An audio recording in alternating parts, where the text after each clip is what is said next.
గత 5 ఏళ్ళు పనిచేస్తే ఈ రోజున ఉన్న నాయకులు ఏం చెప్తున్నారండి? కేవలం మాటలు చెప్తున్నారు. ఉదాహరణకి హిందూపూర్ తీసుకుందాము. వరుసగా 3 సార్లు గెలిచాను అని చెప్పుకునేటువంటి నందమూరి బాలకృష్ణ గారు ఎన్నాళ్ళు కనబడతారండి ఇక్కడ నియోజకవర్గంలో?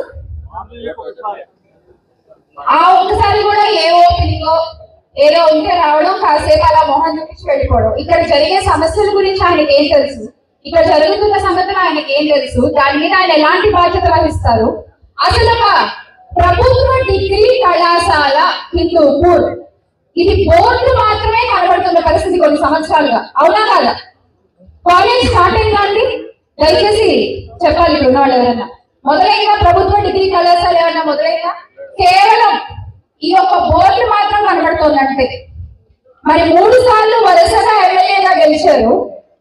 3 ఏళ్ళు 15 సంవత్సరాలు ఒక కాలేజీని మొదలెట్టలేకపోయిన ఒక ఎమ్మెల్యేగా ఆయన ఉండే అంట, లేకపోతే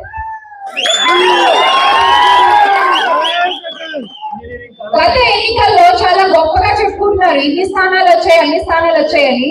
నిజంగా వాళ్ళు గెలిచిన గెలుపు ఎలాంటి గెలుపో హిందూపూర్ నియోజకవర్గంలో ప్రజలందరికీ తెలియజేసిందండి. ఒక్క బూతులో ఒక ఓటు. కానీ నేను ఎరిగామండి ఎప్పుడైనా ఇది? దీన్ని బట్టి అర్థమవుతోంది వాళ్ళు గెలిచిన గెలుపు ఎలాంటి గెలుపు.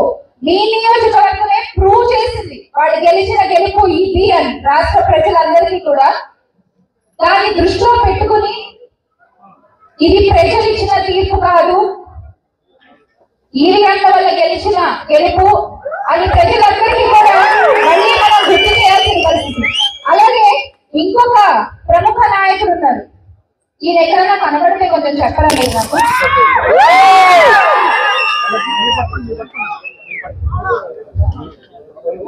ఎక్కడైనా కనబడితే కొంచెం దయచేసి తెలియజేయగలరు. కనబడలేదు. గౌరవ ఉప ముఖ్యమంత్రి గారు, పీఠాపురం పీఠాధిపతి పవన్ గారు మిస్సింగ్. రాష్ట్రంలో అయితే అంటే రాష్ట్రంలో జరిగేది ఈయనకి కనబడట్లేదు, ఆయన రాష్ట్ర ప్రజలకి కనబడట్లేదు. మళ్ళీ గొప్పగా నిన్న ఒక నివేదిక ఇచ్చారంట.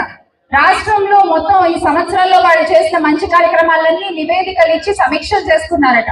అది చాలా గొప్పగా రిలీజ్ చేసుకున్నారు వాళ్ళు. వాళ్ళు నిజంగా నివేదికలు ఇవ్వాలంటే ఎలక్షన్ల రిజల్ట్ వచ్చిన తర్వాత హిందూపూర్ లో జరిగిన మొట్టమొదటి ఆడపిల్లపై జరిగిన అఘాయిత్యం దగ్గర నుంచి మొన్నటికి మొన్న చెట్టు కట్టేసి కొట్టిన మహిళపై జరిగిన దారుణం వరకు ఎన్ని ఆడపిల్లల జీవితాలపై వాళ్ళు నివేదికలు ఇవ్వాలండి? ఎన్ని కుటుంబాలపై వాళ్ళు నివేదికలు ఇవ్వాలి? ఎంతమంది నిరుద్యోగుల కన్నీళ్లపై వాళ్ళు